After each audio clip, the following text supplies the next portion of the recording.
Hello, and welcome to another episode of Boundless Body Radio. I'm your host, Casey Ruff, and today we have another amazing guest to reintroduce to you now. Corrie-Beth Lipowski is a returning guest on our show. Be sure to check out her appearances on episode 507 and 715 of Boundless Body Radio. Corrie-Beth Lipowski, along with her awesome husband, Mike, are the owners of PURE PHYSIQUE franchise, which Mike opened in 2007. A few years later, Corrie-Beth, who was a client at the time, underwent her own transformation following PURE's time and fitness modality and wound up losing 30 pounds after years of unsuccessful dieting and exercise. Mike famously broke his personal rule of never date a client for the first and only time in his career, thank goodness, and the two were married when soon after Corrie-Beth left her teaching career to join Mike in a fitness career.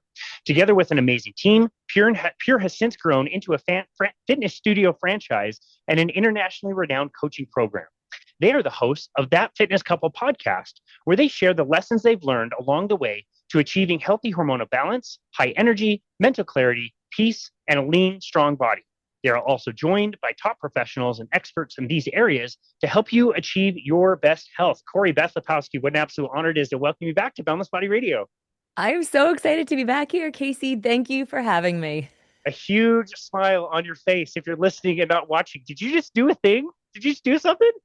No, I'm just like I'm listening to you like tell that story, and it's like I'm reminiscing about like the journey of like what happened and all the things, and it makes me feel so happy. And I did do something. I did just write a book, but I was No big more deal. intrigued about your introduction. That was so nice.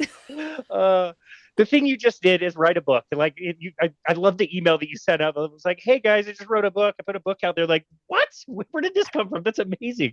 Your husband has written a book before, but congratulations to you. That is so cool to have a book out. I know how passionate you are in this space and how hard you guys have worked to get to where you are. So kudos to you. We're going to be talking all about that today. And hopefully we have a great interview today. The last interview we had was also awesome, but had one of the most poor internet connections that we've ever had.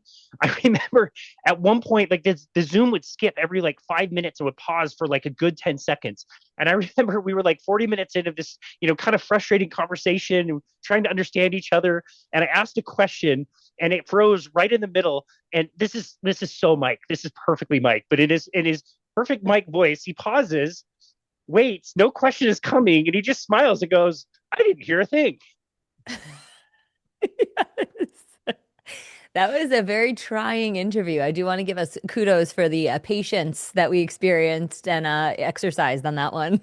Yeah, absolutely. I was thinking we might have to do like carrier pigeons or set up telegraph to do this one today, but we're looking pretty good on technology. So I think we'll have a better interview today. That's Like I awesome. said, we're going to talk about your book, but we have to acknowledge all the kind of the paths that we all have to go down to be able to get to where we are. And I think it would be easy for somebody to look at you and say, like, wow, she's super fit. She's super healthy. They're so successful in this business and all the franchises they're opening and that's growing. And she just wrote a book seemingly in a weekend. Like all this stuff that you were able to accomplish. And we forget all the challenges. I think we do that in our personal lives as well, looking back at our own journeys and, thinking we should be further along than we are, but not acknowledging where we've come from. And so if you could kind of remind us your own personal story, how you got into health, which I find super interesting. And yeah, you've gone through a lot. I just want to emphasize what you just said because there is so much truth to that. And in the social media world that we all live in, where everyone's sharing their highlights, I mean, we talk about this, but like we are still guilty of it. And I'm still guilty of it. I'm like, oh, should we share when we cry? I don't know. I don't want to be the crying girl on Instagram, but it's nobody just arrives ever. And 100% happy to share the story. The crazy thing is, I started journaling back in 2007. So lots and lots of years ago. And every time that I wanted to give up in this newest journey of writing a book, I would go back to an old journal, which I literally had a stack of them, Casey. And Wow. I would flip a few pages and I would write down goals. I would like to write a book. I would like to write a book. I would like to write a book. And it was just that constant reminder that even when things seem difficult, confusing, hard, just keep going. There's this newish trend. I don't know if you've seen it on Instagram where people are like, in 2008, you will be approached to start this business. Like, it's very important that you do. Like, that trend kind of ticks me off because you don't know the thing that's going to work. You don't know the thing that's going to hit. I actually think it's more important to say there's going to be multiple times throughout your life where you're going to want to give up, and it's important you keep going. Like, no matter what it is, you know? Yeah, that's very well said. I love that. It sounds like with all the journals that you were writing, you were actually writing a book and just never published your journals. It sounds like quite stacked. But yeah, let's start with kind of the health journey. When did you kind of start to become conscious of, wanting to be a healthy, fit person? 2007. Started journaling, started being aware of the fact that I didn't want to be overweight and heavy. So I had just graduated college. I had become a teacher, which was my lifelong dream. Started going for all my degrees that I had. And driving to my teaching job was, I don't know, just like I guess a big smack in the face because I was about 30 pounds overweight. I had all my degrees. I had all the markings of success. I got my first job in my dream district. Again, life looked great on the outside. And even when I post pictures of myself being 30 pounds overweight from back then, I love people, you looked great. Like, what do you mean? I'm like, I'm not really posting about how I looked. The whole post is about how I felt. And oftentimes I think that that's more important. I felt like I lacked confidence. I didn't feel good in my skin. I had a lot of digestive issues that I was going with, which is why I post that, because I think it's important to share how important our gut health is to every other facet of our body. I was falling asleep behind the driving wheel, and not because I was drinking or doing drugs, but I was so hopped up on sugar, I couldn't stay awake. And, I share the pictures because for me it was the season, but it was all the underlying things that people didn't see that were going on that actually began to craft this vision, urge, desire to want to be healthy, to want to feel good in my skin, to want to walk in a room and feel confident, or even just into my closet and not feel like I had to try on every single thing in the closet, throw it all on my bed, trudge to my teaching job, come home, and then have to like put the laundry away every single day because I'd taken everything out of my closet and dresser just to get dressed for that day. I'm like, there's got to be a better way. So that is where this all started. Yeah, gotcha. Tell us about the teaching career itself. Was that kind of all it was cracked up to be? I know eventually you ended up leaving and are quite happy doing fitness, but what were things that went well with your career and things that maybe you did not like about being a teacher? Yes, I think the great things about teaching is a teacher is a special person, just like a nurse is a special person or a coach is a special person. I think you have to have that personality where you want to see other people win and succeed. I think you could probably sum my experience and opinion of education up in the fact that I did teach in public school for 7 years, and I have now been a homeschooler of 7 years. So the fact that that is matched, what I spent in the public school. My kids actually just asked the other day, they're 11 and 8 years old, Mom, did you like teaching? And the truth is, I really did. But they were like, so, like, why did you leave? I mean, because they love their arrangement, by the way, that they can, get in class in their pajamas and hang out. I love more than anything that we can have 3 meals a day together. But they're like, why did you leave? And my answer was school just felt like such a waste of time. It's 6 hours, but you're in transition. You're in the hallway. You're in home. Like, what is homeroom? Homeroom was just a place that I goofed off. I don't know about you, but like, there's all this wasted time. And after I taught for 6 hours, I would line up 3 or 4 tutoring clients. So on my way home, I would stop at different people's houses and spend an hour at each house. So I'm not getting home till 9 o'clock at night. I was hustling back then. And I would go and sit one on one with a child. And it was incredible, Casey, how much we can get accomplished in an hour. And not that public school should be a one-on-one situation, but you have to start to wonder, can one teacher really teach 32 kids? And I do think the answer is yes, but can they do it well? And that's where I have some questions. So the ability, I mean, I always wanted to start my own school. God's sense of humor was it was at my kitchen table with my 2 kids, and we've done co-ops and pods and all sorts of different iterations of homeschool. But I love the time that I personally get with our kids. I think that probably that's one of the biggest things our country misses out on in that family unit is that we lose so many hours as a family. And I think that there's a lot of breakdown that comes from that. Yeah, interesting. I go back to thinking like kind of pre-pandemic. I believe if you would have asked me what I thought of homeschooling before the pandemic, I would have said like, those kids are going to grow up weird and all the things you hear, like whatever. And now I am so on board with doing homeschool, and the parents that do it seem like they love it. The kids seem like they love it. They are smart and engaged and excel at sports and get to eat great food, like you mentioned. I think is so important. So thank you for sharing that aspect of the journey. I think that's important. Concordant with your health journey, being aware that you wanted to be healthy and knowing, you had some cognitive dissonance going on of like, I want to be healthy, but I can't. I don't know what to do. Was anything successful before you met Mike? No. Like literally like no. I mean, I tried to work out on my own. I would spend 2 hours a day in the gym doing cardio. That didn't work. I tried the elliptical. I tried the treadmill. That didn't work. I did ridiculous crash diets. I took I can't even remember the name of the drug, but I remember it was like a little like caffeine pill basically. And I remember sitting junior year of science, like it was chemistry. Like my heart is just like pounding in my chest. So I did try everything under the sun that was available to me, at 16, 17, 18 years old. And in short, no, none of it worked. Got it. What brought you into Pure?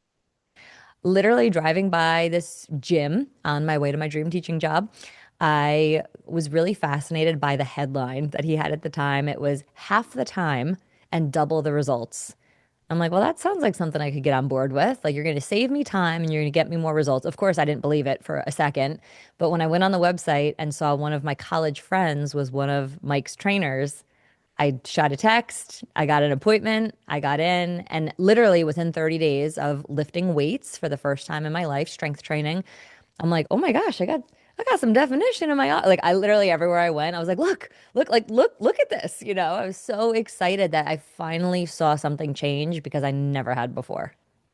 Wow, that's incredible. Yeah, I just kind of imagined it was Mike like in a thong on the sidewalk, like spinning a sign or something. He saw that hunk, and you're like, yeah, I'm gonna go check that place out. The Of funny course. thing is, I would say hello and goodbye to him every single time I went in, like, hi, Mike, bye, Mike. And at the time, Pure Physique only offered personal training. There was no small group training, there was no discounted training. And so these sessions came at a premium. And he's there thinking, like, what is this 20-something-year-old doing, dropping hundreds of dollars a month on personal training sessions? I mean, I had a great teaching job. I was living at home with my mom and my dad, making a lot of money, and I was like, well, I can spend it on my fitness. And again, it worked. So that was disappointing when we started dating and he lost a paying client, but I think we won in other ways. That's awesome. Yeah, I love that. There's such a weird stigma about personal training. And I met my wife at the gym that she was working at as well, at the same company, a different club. But that's sometimes how it happens. You spend a lot of time there and you get to know people, you get to know, clients and other trainers and all that kind of thing. And I think it's a really cool story. I absolutely love it. And we're going to take a little aside here because I'm not going to fail to ask you these questions. I love learning about what makes Pure Physique different. Why are you guys different? Why is the thing half the time, double the results? That sounds so gimmicky in today's Instagram quick program shenanigans. Like, tell us about Pure Physique and why it's so special. Well, fortunately, that's no longer our tagline. We graduated from that one. But Pure Physique, it's a boutique strength training studio that focuses on 30-minute strength training workouts. And what people love about it is in a time-starved world, it saves them a ton of time, and it's helping busy parents, busy professionals get strong and toned and healthier with a minimal time investment and without wasting time at the gym. The biggest thing that happens when we go into these big box gyms is you get lost. So every session that you come in for in a personal or a small group training, which is probably 70 to 80% of our business, you're with a trainer who's going to set up your equipment. They're going to pick your weights. They're going to coach you through from start to finish. There's always a different workout on the board. You're following it. They're modifying it, of course, as needed if you have any injuries or limitations. And it's so high vibe and fun. People love that they're done in 30 minutes and they're there twice a week. I mean, it's kind of like a dream situation. Yeah, no, that's fantastic. Tell us why the strength training is so important versus what other people might think as far as like working out is getting on the treadmill, getting really sweaty, doing a workout until it tells me I burn X amount of calories. Like what the one seems so appealing. Why is strength training so much better? Yeah, I think movies lead us to believe that we have to be like Rocky, like we got to be in the sweatsuit and like drenching sweat to like actually make a difference. But the crazy thing with resistance or strength training is all of the science supports that contracting our muscles to temporary muscular failure actually produces they're called myokines. So these tiny little compounds in our body that basically tell our muscle, make more muscle. They tell our bone, make more bone. They help with our flexibility and our strength. They're actually helping with BNDF, which is brain derived nootropic factor. So we actually feel better when we do it. So when you start to look at, okay, I can stretch, and stretching makes me more flexible. I could do cardio, and that's going to improve my cardiovascular conditioning. I could do strength training, and I'm going to get more flexible. I'm going to have greater range of motion. I'm going to increase my cardiovascular benefit. I'm going to overcome things like osteoporosis, osteopenia, sarcopenia, which is age-related bone and muscle loss. And I'm going to feel better. The cool thing about strength training scientifically is it checks every single box. Now, if you enjoy running, run. But the fact that strength training checks every single box, it's like that should always be the foundation. And I think everything else should be an add-on or an accoutrement to the foundational exercise, which, like, hands down, I believe should be strength training for everyone, regardless of age. I love that. Yeah, I absolutely love that. Thank you for explaining that. You guys really do have a special thing going. And I was just reflecting on this this morning, in fact. So I'll do anything to walk outside. I try to get anywhere around like 15,000 steps a day in when I can, just between my clients, and it's busy and whatever. But I try. I try to get out. Days like this morning, I had clients, between clients, it's snowing sideways outside. So I go to, I'm fortunate, my neighborhood has a community center that has a walking track, and I'll just go up there. It's not the best, but it, makes my hair stay cute or whatever for the day. And every year in the Great hair. wintertime, yeah, exactly. I'll go there maybe 5 or 10 times, and I see the same people. They were there last year and the year before and the year before and the year before. And I go there, I'm walking for maybe an hour. I go into the weight section. I spent maybe 8 minutes there doing 3 sets of different exercises, slow, all the way to absolute failure. And like the people that I'm seeing that are going and going and going, and they're there all the time, they do not look any different. If anything, they look bigger. They look like they've added belly fat, and they're working so hard. And like if I went up to them and told them like, yo, like I don't even lift more than like 20 or 30 minutes in a week, and that's it. And I just got a DEXA scan yesterday. My fat mass is down, my muscle mass is up, my bone density is super high in the top like 2 or 3 percentile. It's so crazy, the difference. It's so different than what I was trained in as a personal trainer, of what somebody needs to be really fit.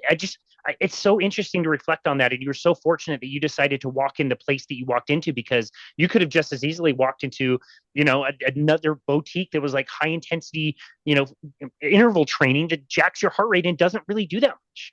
Yeah. You're in amazing shape, and kudos to you that you get those things in between clients. And I mean, you nailed it. 8 minutes to be able to lift, 3, 4 sets of whatever it is to failure and slow. Like that's the piece where people miss, and they see these people that are swinging weights, they're getting injured. It scares us with weights. I was scared of weights 100%. I remember actually walking around and saying, I only do like 3 pounds on the bicep because like I don't want to get bulky, and I had to dive into all that science of you do not have enough testosterone in your body as a female to get bulky, period, end of story. Like you could do 200-pound bicep curls if you could, like you still won't get bulky. And what's happened for me, and I love using it as an example, but clients also need other clients as examples, is you lift weights, you get tighter, more toned, happier, I think, and everything just works better. So you're doing awesome. You look great, Casey. Thank you. That's very kind of trying not to like humble brag or anything, but yeah, you guys look No, great you're as not at well. And all. I think you would agree that like we used to look at the gym as like, okay, this is what I'm doing. I enjoy this. I really like this. It's like actually like no. Like I like to ride my bike. I like to play ice hockey. I like to go on a hike. There's so many other things I like to do. I use the gym just to make myself be really strong, so then I can go do fun stuff. Like, don't you guys agree? Isn't it so much more fun to like enjoy more of your time with your family, doing activities, fun stuff, staying healthy? Like it's so much better. Amen. Yes. I will never actually forget a client that I had years ago, Ray. He lost 32 pounds and shaved 58 minutes off his marathon. Like, Wow. that's insane. Why? Strength training, of course, he lost weight too, but like strength training was a huge part of it. And he was doing all his other things. He was working with a coach, but like that's a really big deal for people. So yes, it's not as complicated as people think. Unfortunately, Instagram confuses us because you see people putting bands on and hopping upstairs and all this weird stuff. I'm like, it's so simple. It's so easy. We've actually done, you'll laugh at this. We've done fitness videos with our videographer, and we'll do, the slow bicep curl with weights, and he's like, so could like we do anything fun? And I'm like, dude, it's basic. It's basic. And how much better is life when it's basic? Of course, at Pure Physique, we make the workouts fun. There's different ways that we can approach them and make them exciting, but it's back to basics and it's what works. Yeah, well, it does work. It works for people and they get results, and it works just by the evidence of the way your business has grown in the last several years and all the different franchises you've opened. Clearly, it's a business model that people want and is working, because otherwise you wouldn't be growing. So I think that's super, super cool. And I love learning about how you guys help your people get amazing results. As part of that, and some of the things you've learned along your life, I also wanted to ask you about nutrition, kind of what you thought was good nutrition before, what you currently think good nutrition is, and some of the principles that you would generally promote to most people. Yeah, it's a great question. I think nutrition has to do two things. It's got to help you to feel good and it has to produce a result. If we can just start there, I think that that's great. Mike and I always say that we're not ever married to a diet or a way of doing something. Like we're married to the result that we can get people. And there's been many iterations of our nutrition from 6 meals a day as a bodybuilder, every 2.5 hours apart, like carrying my Tupperware around, which thank God we don't do that anymore. From there, I dabbled with some intermittent fasting, a little bit of keto. We're more animal based or carnivore probably for the last 3 years now. And this for me has probably been the most enjoyable way of eating, which probably sounds counterintuitive to a lot of people. Like, what? You're eating meat. And like, it's simple. The setup is easy. The cleanup is easy. We waste absolutely no food. I mean, I'm ashamed to look back at the heads of broccoli that used to rot in my fridge or green bean bags or lettuce because, that stays good for like 6 hours after you bring it home from the supermarket. We don't throw anything away. It's so I guess like environmentally friendly, right? Because cows are like the ultimate thing that we actually need for the environment, contrary to what you're going to read from Bill Gates and ridiculous people like that. I'm like, the amount of pesticides being sprayed on fruits and vegetables is actually what we should probably be a little bit afraid of. So, to answer your question, what my nutrition looks like is high protein, animal-based sources because it's the most bioavailable for our body, and it is simple. My 8-year-old cooked me up 5 eggs this morning for breakfast in Kerrygold butter. That was breakfast. Lunch is going to be a ribeye steak. Dinner is going to be a taco bowl, and that's my meals. Yeah, I no, I love that. Carnivore seems to work really well for us as well. My wife is a lot more strict carnivore. She's opened things up now, and been a lot less. I do want to ask you a little bit about the trend that we're seeing online, where people that have been in the carnivore space, heavily influencer type people that have been, building their platform on carnivore, now coming out as saying like, in some extremes, just saying like carnivore did this to me. This is bad. I'm off carnivore. I'm way better now.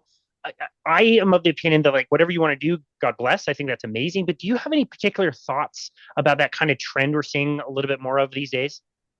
It is so interesting, and I think if we go back to maybe the reason or the root for why people do carnivore, some people do it strictly for weight loss. I do think a lot of the influencers have done it for health reasons.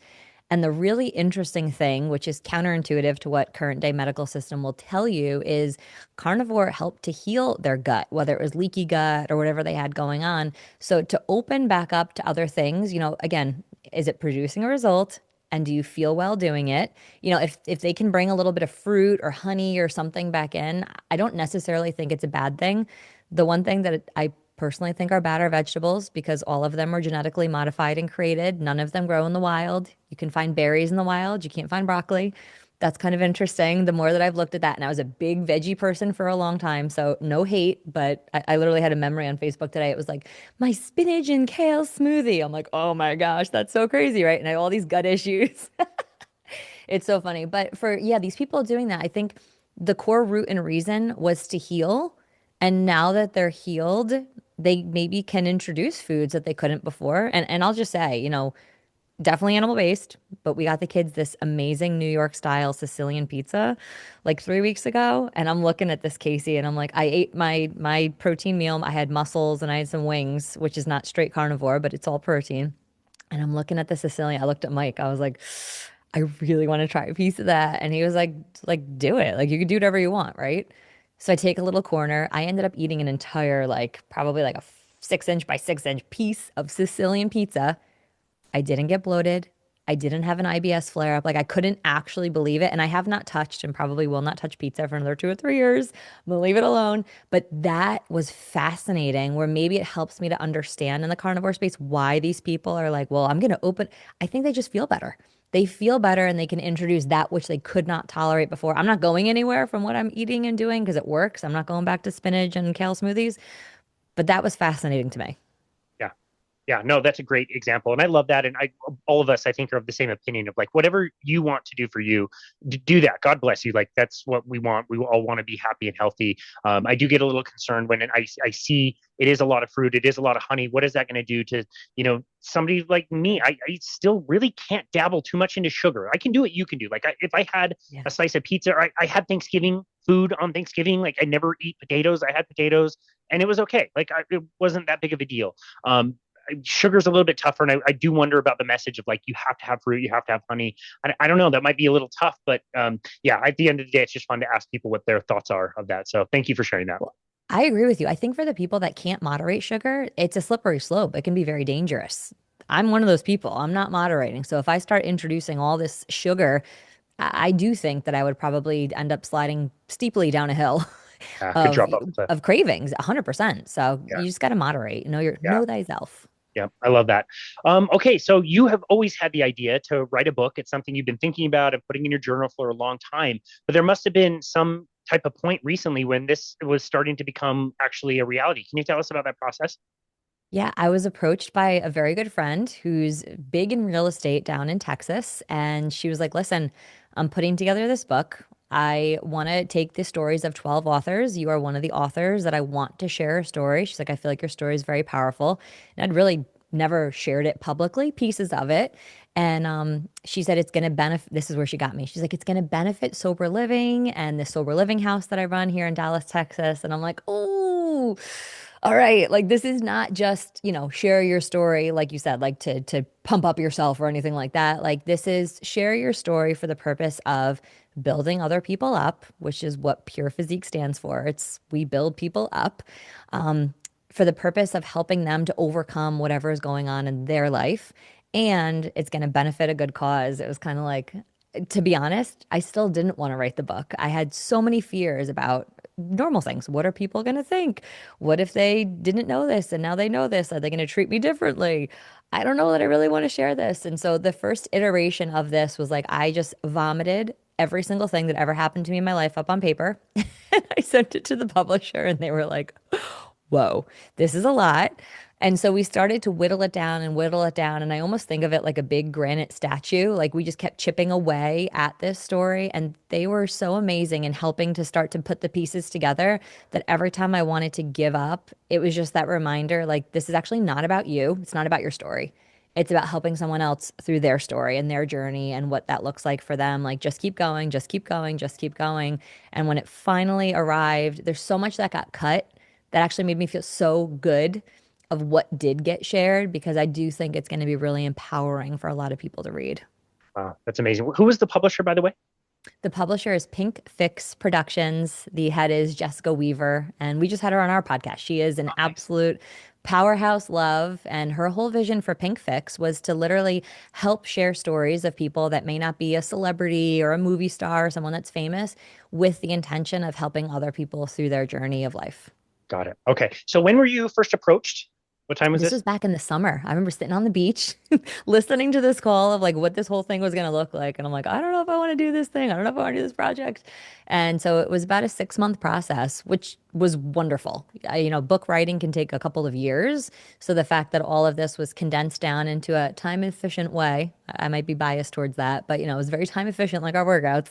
And so it felt doable and bite sized enough to participate in. Got it. I want to talk about the first iteration of what you decided to put on paper in the beginning. Like, did you have to wrestle with yourself a little bit about like what details am I going to include? How authentic am I going to be? How vulnerable am I going to be? That must have been tough. That would be really hard for me.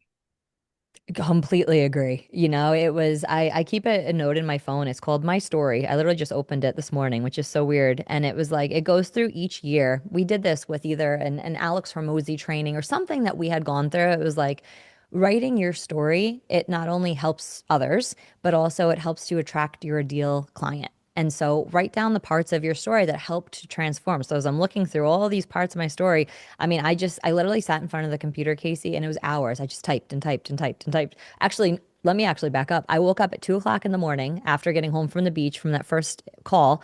And I had a fresh journal that I knew I was going to start to use. And I came down at like 2 in the morning and I sat in the dark without my contacts or glasses on. So like the book was this close to my face.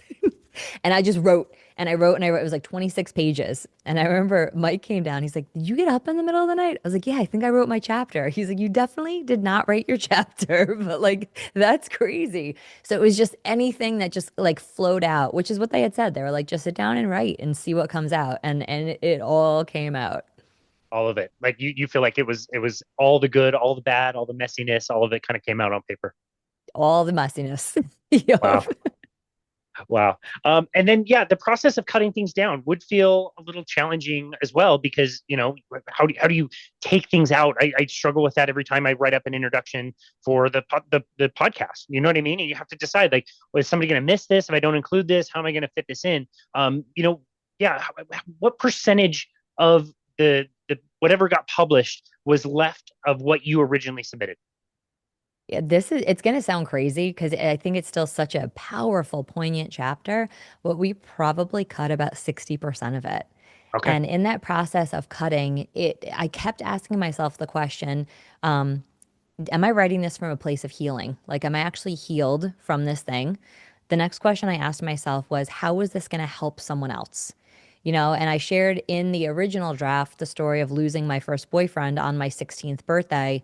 And I mean, that was a very tragic and traumatic event. I feel like there was a lot of change that, like, personally happened for me on the inside, but it wasn't, I don't want to say meaningful or poignant enough, but I'm like, what relevance does this have to someone's life? Is this like, am I just writing this so, like, not that I want anybody to feel bad for me ever, but I'm like, am I just writing this so people know this thing about me?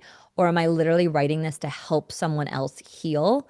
And anything that I couldn't answer that question, that like, yes, this is for someone else. Like, this is going to help them. This is going to help them heal.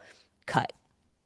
That's a good barometer. Yeah, I think that's a really good way to do things. The hardest and most beneficial class I ever did in college was called business writing, and it was all about getting direct to the point. So how do you write an email? How do you emphasize the good news and bury the bad news, and direct versus indirect communication? It was all about cutting down. Like, no, this email is too wordy. This memo is too wordy. Get half of this stuff out. And it was really challenging to be able to do that. But that conciseness really helped a lot after now running a business, and you understand that communication. So having that as your guide to say, like, which parts are going to help somebody, which parts are maybe not, to be that concise, I think would be super helpful. Was there maybe one or two stories that ended up getting cut that you'd like to talk about here? Yeah, I would love to. First, I have to say, what an amazing class. Was that part of a business degree? Like, how did you get into a class like I business one writing? of one of my dad's friends recommended it. It was like an alternative to English. I found normal English classes to be boring. I'm almost fluent in English anyway. So but yeah, he recommended, like, take this class. It's going to be actually helpful for you. And I'm so glad I listened to it because it's literally skills and stuff that I use every single day. Wow, that is like so fascinating. It's so funny. I think getting to the point is probably more of a masculine feel than maybe the feminine. I think in the feminine generally, and which we all have parts of us in all of us, it's just like talking to talk. And I recently was talking to a new client at one of our studios, and she said, "I love the way you speak." And I was like, she called it some crazy, like, eloquent, whatever, but it's exactly what you're saying. It's like bullet pointed. She's like, I know exactly what I need to do when I get off this call, what's next, and where to find the resource. And in my head, I was like, wow, we should probably help more people in our organization think the way that you're describing and talk the way you're describing, because communication is really important when you're running a business. So kudos to you to have that type of a class. That's awesome. Well, thank you. Speaking of, like, how crappy public school is, part of it was I was trained in high school to, like, read a book, which I would never read, and then write a book report that had to be 5 pages long. And so you learn how to just fill pages and pages with words of nonsense about a book that I will never read. Like, it's such a different thing. So yeah, I was very fortunate to come across that class for sure. I have a funny story. When I was in sixth grade, we had a classmate and we had to get up and give a 5-minute talk in sixth grade, which is a really, really long time when Long you're like time. 12 years old. And his talk, literally, he got up and he goes, "Hello. Um, My name is, and he talked so I'm like, you are brilliant. Like I'm at home trying to like add more words and add more fluff and add more whatever nonsense, honestly, to like fill the 5 minutes. He just paused between every That's sentence. amazing. Never forgot it. That's amazing. I love that story. That's awesome. Anyway, yeah, a few stories that maybe got cut out that not that you'd want them in, but just ones that you were writing about yourself that were maybe impactful, if for nothing else, for you to put them on paper. Yeah. So for me, in that teaching job, I went from my dream job to a really difficult job. And I did share one of the three stories that happened during a 13-month span of my life that was just, it was dark. I do call it the black year just because when I look back, it was just a really, really dark time. Now, in the book, I share about the phrase that I would always say about my life situations, and that was FML, which means F my life. So I'm literally like 20 something years old, cursing my life. And it was so, it ran so rampant in my life, Casey. It was written in my AIM profile. I don't know if you had one of those where like you like put all the things about you. Everything was FML. And I even get Facebook memories that pop up. And I was like, 2 hour delay, and I need to drive to my job in the snow, like FML. Like, honestly, who cared? Like, why did I put that on public Facebook back in 2010? That's insane. Or 2007, probably at the time. So in that span of cursing my life, I did share one story of a physical assault where I was assaulted by another woman. That's actually how I open the book. But prior to that, there were two other like horrific events that I was recently sharing with girlfriends. And one of my friends just looked, she's like, I'm so sorry that happened to you. And I was like, I am so not, because those traumatic events happened to literally build me into a stronger, more refined, more powerful, more aware person than I was previously. So prior to the assault, which you can read about in the chapter, I was actually hit in the face at my teaching job. We were doing this like steal the bacon activity. It was supposed to be a team building activity. But somehow, little 5 foot, 3.5 me ended up in the center of the bacon circle. And there were like 6 foot tall men on the outside of the circle. And they literally had to charge at me to steal the bacon. Like, who Wow. who designed that activity?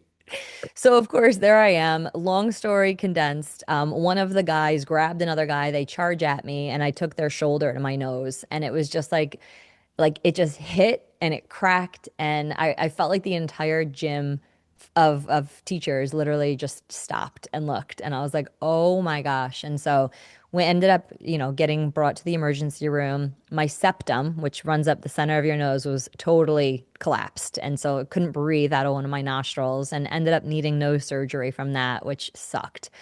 um, but yeah, that happened, and then right after that, I think it was about 4 months later, I was in a car accident, which was just like such a weird freak thing where I got rear-ended by this woman. Pretty sure she was on her phone, just doing something ridiculous, but then hit from behind. And so they were like, oh, you have these herniated discs in your back. I started having back issues. And so it's like when you start to look at the words, which really creates the vision and the goal and the direction of your life that you're using. I talk about the assault, but there was a whole bunch of other nonsense that preceded that. And looking back, like totally was cursing my life, totally invited all that in. And I do look back and believe that without a doubt. Wow. That's crazy. Thank you for sharing that story. And I do have to say, it must have been real bacon. If you were holding real bacon, I would shoulder check you to steal some real bacon for sure. So yeah, they can be forgiven. That's a crazy story. Thank you for sharing that. Can you tell us about like the kind of the rock bottom and what brought you out of not looking at your life the same way that you were? How did the FML start to go away? Yeah, it was after the third event, which was the assault. I ended up getting literally attacked by another woman and thrown on the ground, head cracked open. But the crazy thing is, and I'll describe in the book what I did, I absolutely had a hand in that. And I think as that event was happening and I'm getting rushed to the emergency room and I'm in the ambulance, and Mike actually came up with my dad to pick me up from this party like 3 hours away that I had been at. It was like major victim mentality, poor me, why did this happen? Mike and I were actually moving into our first apartment together that weekend. And so I remember like everyone moving boxes, and I was just laying on the sofa, like holding my head with ice, and it was still bleeding. It was such a mess. And it was like victim, victim, victim, victim. But what followed that was the neurologist saying, you can't go back to this difficult school you're teaching at. It was a residential facility for emotionally behaviorally disturbed youth. And so when the neurologist learned the type of work I was in, and people regularly got hit or punched. I had a friend who was pregnant, a student punched her. I mean, like scary stuff. He's like, yeah, you can't go back. So now I'm laying in bed, pity partying myself, being a victim. But I couldn't, because it was a head injury, I couldn't immerse myself in computers or television or shows or even books because my headaches were so terrible. And so it's me alone with me. And it was a call to my grandmother where she was like, Corbeth, think about what you've been saying over your life for the past year. And it was like, oh my gosh. Like I kept literally saying F my life, like F my life, F my life. Like, yeah, my life is totally effed. Like this is not at all what I envisioned. And so like the healing after the assault, it was probably a few weeks later, still out on that medical leave, that I started to realize, okay, you can totally be a victim in life and no one would blame you. We see victims all the time. Nobody blames them for being a victim. But then we also see victors. And what is the difference between those two people? And I think about an organization like Mothers Against Drunk Driving, MAD. Like those are women, those are mothers who've lost their children to a horrific accident in a horrific way.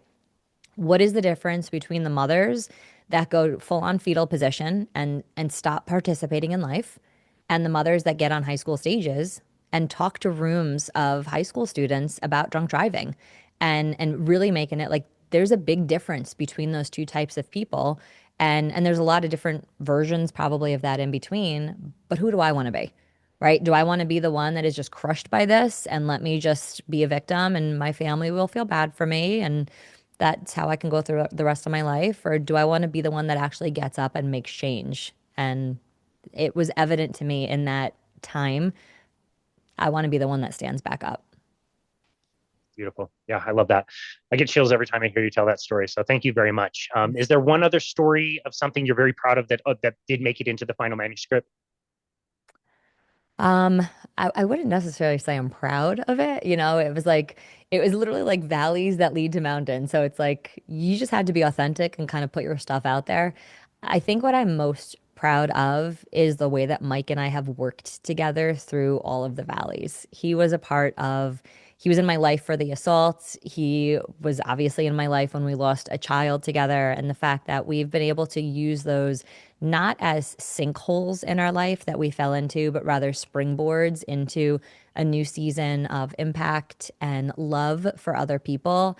I just feel really, really proud of the way that we have been able to act in integrity, to lead amazing people in our business, and to grow the brand and the impact.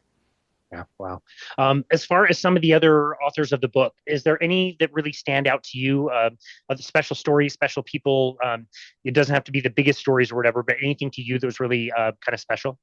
Oh my gosh, yes. There's so many good stories in this book. So the crazy thing, Casey, is I haven't read anyone else's chapter, nor have they read mine. So we only know our own chapter. So not until December 31st of 2025 are we going to get to read everyone else's. So there's 11 other women in this book.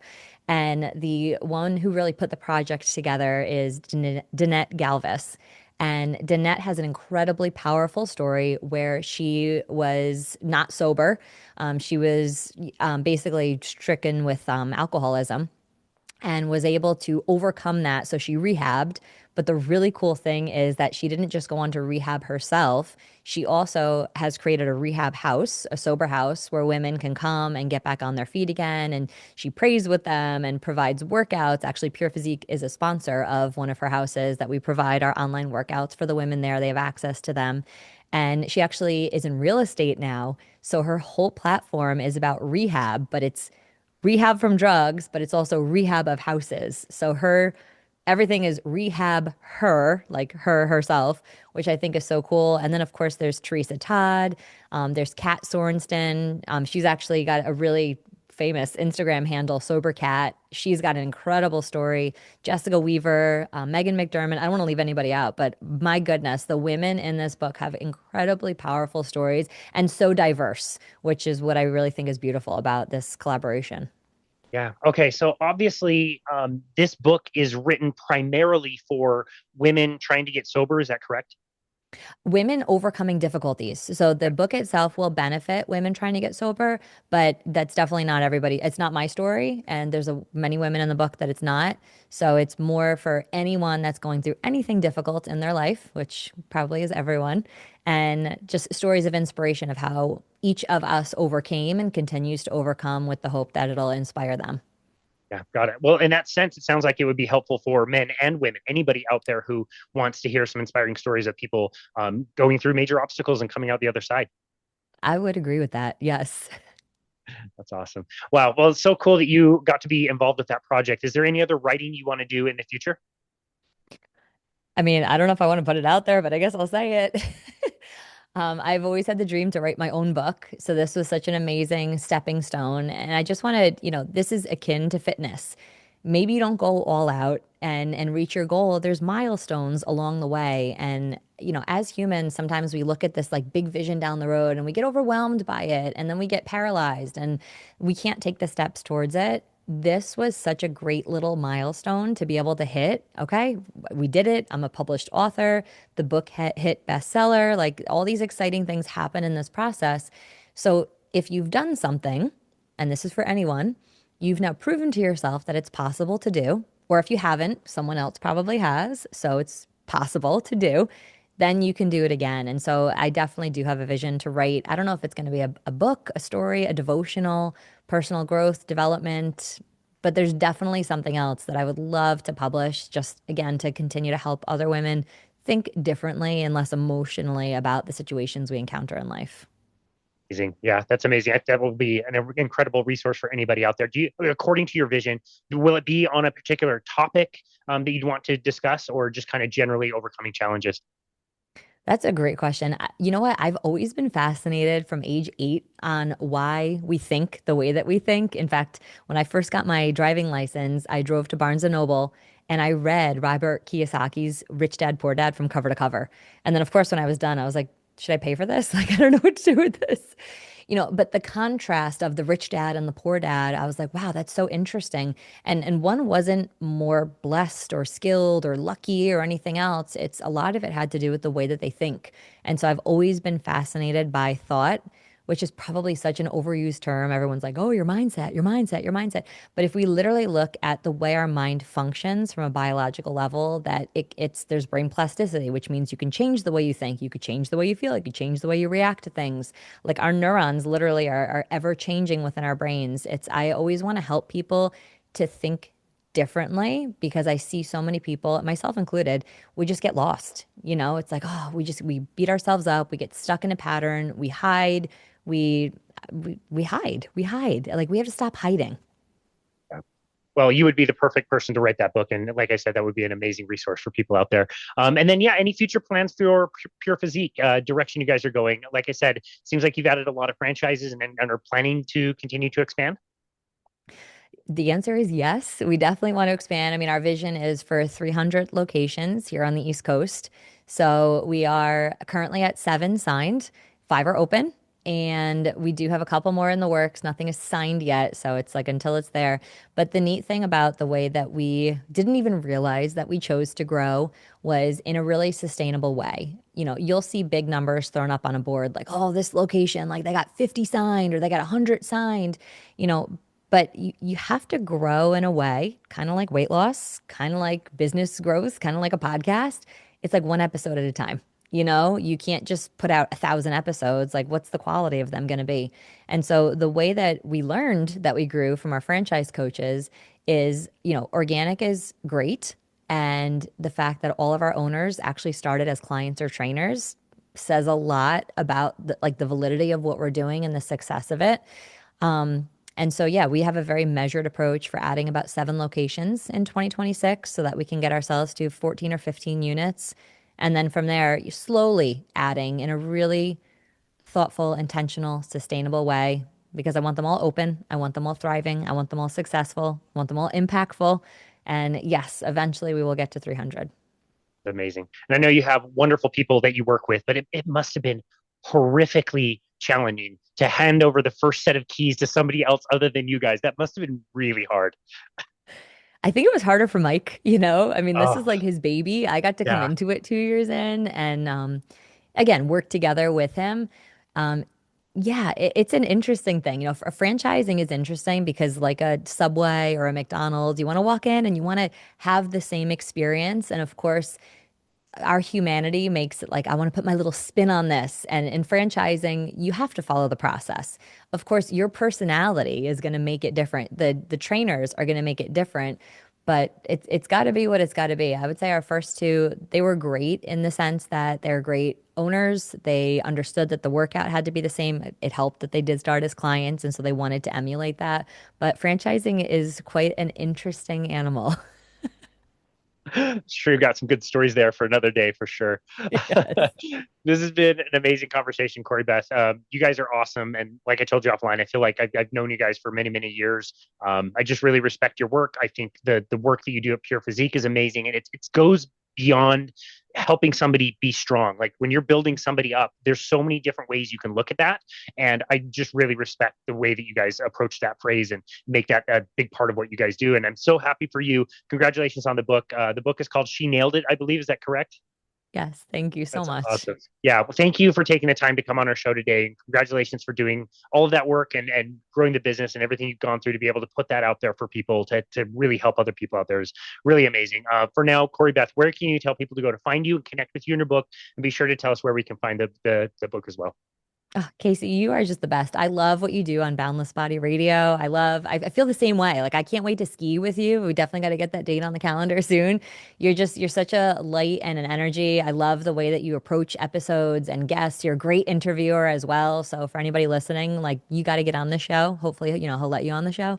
But really do appreciate everything you do. And you can find all of our work at purephysique.com. The book itself is available on Amazon, and you can get your hands on it on December 31st.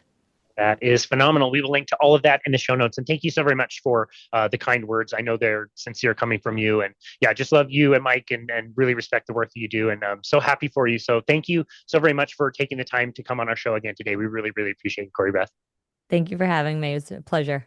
It was an honor to host you. And this has been another episode of Boundless Body Radio.